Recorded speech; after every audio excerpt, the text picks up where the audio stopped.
Assalamualaikum warahmatullahi wabarakatuh.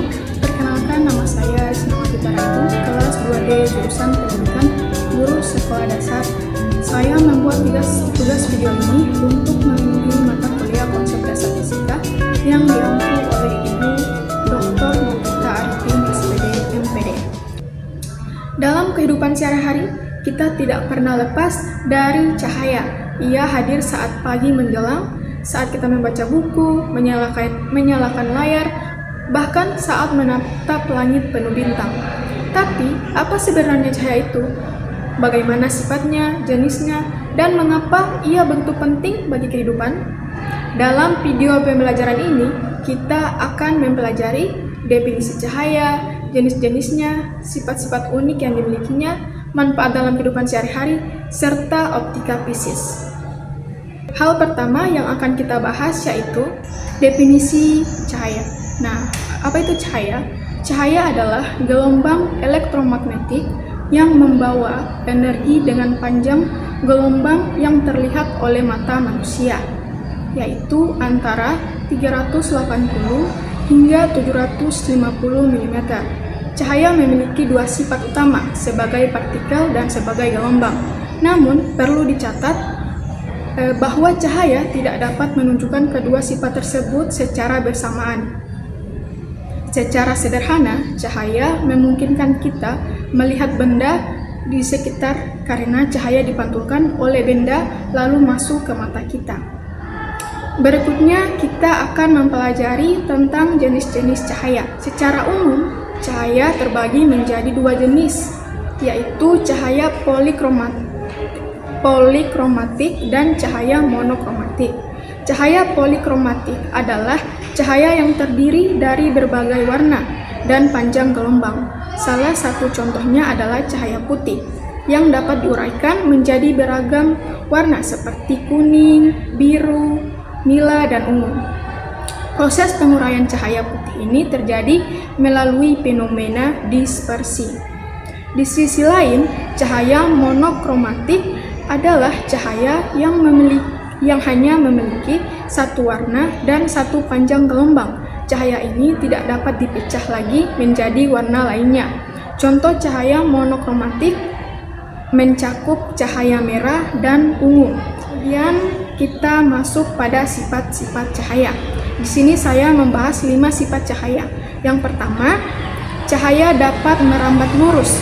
Cahaya memiliki sifat merambat lurus yang dapat dibuktikan dengan mengamati kemampuan suatu benda dalam meneruskan cahaya. Cahaya dapat bergerak lurus ketika melewati sebuah medium perantara yang memiliki partikel serupa atau setara. Agar cahaya dapat merambat lurus, medium tersebut harus memiliki kerapatan optik yang sama. Salah satu fenomena yang membuktikan kemampuan cahaya untuk bergerak lurus adalah pancaran sinar matahari, yang merupakan sumber cahaya terbesar di bumi. Sinar matahari ini tiba di bumi dengan jarum yang lurus, dan perambatan cahaya tersebut menjadi penyebab terjadinya siang dan malam. Yang kedua, cahaya dapat menembus benda bening. Cahaya yang mengenai benda bening tidak menciptakan bayangan yang jelas. Sebaliknya, bayangan yang terbentuk akan tampak kabur, samar. Benda bening ini juga dikenal sebagai benda tembus pandang. Benda yang terdiri dari partikel tidak berwarna atau transparan dapat dilalui cahaya dengan mudah. Fenomena ini terjadi karena benda yang bening atau transparan mampu meneruskan cahaya. Sebagai contoh, pada kaca bening yang digunakan di jendela, cahaya matahari dapat masuk ke dalam rumah tanpa terhalang.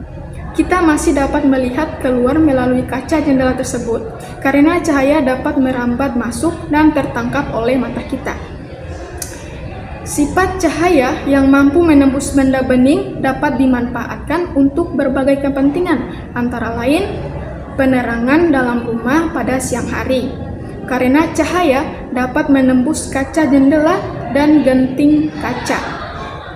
Yang kedua, membantu pertumbuhan tanaman yang hidup di air hingga tanaman dapat berfotosintesis. Sifat cahaya yang ketiga yaitu dapat dipantulkan. Selain merambat lurus dan menembus benda bening, cahaya juga memiliki kemampuan untuk dipantulkan. Setiap benda umumnya dapat memantulkan cahaya di permukaannya, meskipun hanya sebagian. Benda yang paling efektif dalam memantulkan cahaya adalah cermin. Cahaya dapat dipantulkan ketika cahaya tersebut terpancar kembali dari permukaan benda yang terkena cahaya. Sifat pemantulan cahaya ini dibagi menjadi dua kategori, yaitu pemantulan teratur dan pemantulan baul atau diffus. Pada pemantulan teratur, berkas cahaya akan memantulkan secara sejajar. Sebagai contoh, ketika kita bermain di siang hari dengan membawa cermin untuk memantulkan cahaya. Jika cermin tersebut diarahkan ke arah datangnya cahaya, maka cahaya tersebut dapat dipantulkan ke berbagai arah, menciptakan sinar pantul dari sinar matahari. Yang keempat, cahaya dapat dibiasakan. Cahaya dapat mengalami pembiasaan ketika ia bergerak miring melalui medium dengan kepadatan yang berbeda, seperti saat berpindah dari udara ke air. Dalam proses ini, cahaya mengalami pembelokan di dalam medium tersebut. Sifat cahaya yang dapat dibiasakan atau dibelokkan ini dimanfaatkan dalam berbagai alat optik. Salah satu contohnya adalah ketika kita mencelupkan pensil ke dalam gelas berisi air, di mana pensil tersebut tampak seolah-olah patah. Sifat cahaya yang kelima yaitu cahaya dapat diuraikan. Penguraian cahaya yang juga dikenal sebagai dispersi merupakan fenomena di mana cahaya putih terurai menjadi cahaya dengan berbagai warna yang bervariasi. Contohnya, pelangi terbentuk akibat cahaya matahari yang tampak berwarna putih. Ketika cahaya ini melewati tetesan air di udara, ia terurai menjadi berbagai warna, menciptakan fenomena indah yang kita kenal sebagai pelangi. Yang contoh kedua, cahaya matahari terdiri dari berbagai variasi warna yang dipisahkan oleh titik-titik air di dalam awan. Cakram berwarna ini ketika diputar dapat berubah menjadi warna putih. Fenomena lain yaitu fenomena halo yang tampak seolah-olah mengelilingi matahari atau bulan. Pembahasan kita selanjutnya yaitu manfaat cahaya dalam kehidupan sehari-hari.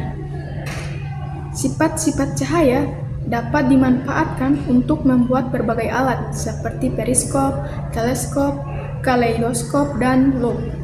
Yang pertama, periskop.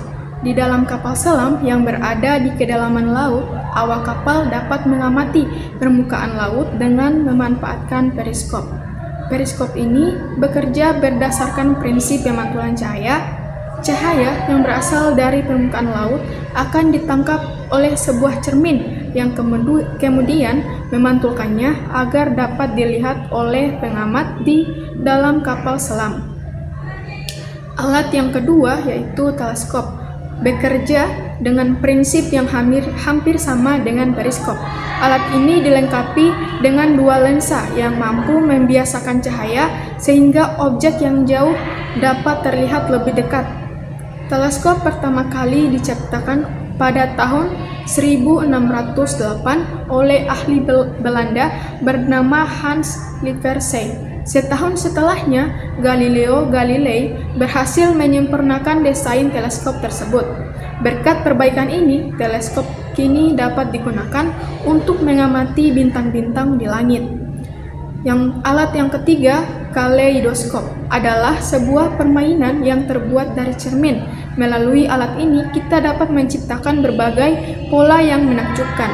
Pola-pola tersebut terbentuk akibat pantulan bayangan benda-benda di dalam kaleidoskop yang terjadi secara berulang. Dengan cara ini, jumlah benda yang terlihat menjadi jauh lebih banyak dibandingkan dengan jumlah benda aslinya. Alat yang keempat yaitu loop, adalah sebuah alat optik yang sederhana namun sangat bermanfaat. Alat ini terdiri dari lensa cembung yang berfungsi membantu mata dalam melihat benda-benda kecil agar tampak lebih besar dan jelas. Nah, teman-teman, itulah manfaat cahaya dalam kehidupan sehari-hari. Hal yang akan kita pelajari selanjutnya adalah optika fisis. Optika fisis adalah salah satu cabang dari ilmu optika yang mempelajari proses-proses terkait dengan sifat-sifat gelombang cahaya. Di antaranya ada dispersi, interferensi, diffraksi, dan polarisasi cahaya. Yang pertama, dispersi cahaya. Dispersi cahaya merupakan fenomena di mana cahaya putih terurai ketika melewati sebuah prisma membentuk spektrum warna yang indah. Proses ini terjadi akibat perbedaan indeks bias antara masing-masing warna cahaya. Dispersi adalah proses di mana cahaya putih terurai menjadi berbagai warna yang membentuk pelangi. Fenomena pelangi ini merupakan contoh dispersi cahaya yang terjadi secara alami dan cukup akrab dengan kehidupan sehari-hari kita. Cahaya putih yang sebenarnya terdiri dari berbagai panjang gelombang warna akan terurai menjadi sejumlah warna berbeda saat melewati butiran air. Proses ini menghasilkan warna-warna yang kita kenal sebagai pelangi. Perbedaan indeks bias pada setiap warna cahaya merupakan faktor yang menyebabkan terjadinya peruraian cahaya. Indeks bias paling kecil terdapat pada warna merah, sedangkan warna ungu memiliki indeks bias terbesar. Cahaya dapat diuraikan seperti cahaya putih disebut sebagai cahaya polikromatik. Sebaliknya, cahaya yang tidak diuraikan atau cahaya tunggal disebut sebagai cahaya monokromatik, sebagaimana yang telah saya jelaskan sebelumnya. Yang kedua, interferensi cahaya. Interferensi adalah fenomena di mana dua atau gelombang cahaya saling berpadu untuk membentuk gelombang baru. Agar interferensi dapat terjadi, gelombang-gelombang cahaya tersebut harus berasal dari sumber yang koheren, yang berarti mereka memiliki amplitudo, frekuensi, dan panjang gelombang yang sama, serta perbedaan fase yang tetap. Beberapa jenis interferensi yang dikenal adalah interferensi celah ganda, interferensi lapisan tipis, dan interferensi cincin Newton. Interferensi celah ganda terjadi ketika sinar cahaya melewati sebuah celah sempit yang mengakibatkan pembagian sinar menjadi dua berkas yang menjelajahi dua celah berbeda. Ketika kedua gelombang tersebut bertemu dan saling memperkuat, fenomena ini menghasilkan interferensi maksimum atau interferensi konstruktif yang ditandai dengan pembentukan pola garis terang. Sebaliknya, jika kedua gelombang tersebut tidak saling bertemu atau akan tercipta interferensi minimum atau interferensi destruktif yang menghasilkan pola garis gelap. Yang ketiga, diffraksi cahaya. Diffraksi cahaya merupakan fenomena di mana gelombang cahaya mengalami pelenturan saat melewati celah sempit dengan lebar celah yang lebih kecil daripada panjang gelombang cahaya itu sendiri. Akibatnya, gelombang cahaya tampak melebar, tapi melebar di tepi-tepi celah. Cahaya tidak lagi bergerak dalam garis lurus, yang menyebabkan terjadinya interferensi dan membuat tepi-tepi bayangan menjadi kabur. Polarisasi cahaya. Yang keempat, polarisasi cahaya. Peristiwa interferensi dan diffraksi dapat terjadi pada gelombang transversal maupun gelombang longitudinal. Namun, polarisasi hanya dialami oleh gelombang transversal. Fakta bahwa cahaya dapat mengalami polarisasi menunjukkan bahwa cahaya termasuk dalam kategori gelombang transversal. Secara umum, cahaya memiliki berbagai arah getaran. Jika suatu gelombang hanya memiliki satu arah getar, maka gelombang tersebut disebut terpolarisasi. Dengan demikian, polarisasi merupakan peristiwa di mana sebagian arah getaran gelombang terserap sehingga hanya tersisa satu arah getar saja. Cahaya dapat terpolarisasi melalui berbagai proses seperti pemantulan, pembiasan, pemantulan bias, kembar, absorpsi, selektif, dan hamburan. Nah, itulah pembahasan saya kali ini. Semoga apa yang saya sampaikan dapat bermanfaat untuk kalian semua. Wabillahi taufiq wal hidayah. Wassalamualaikum warahmatullahi wabarakatuh.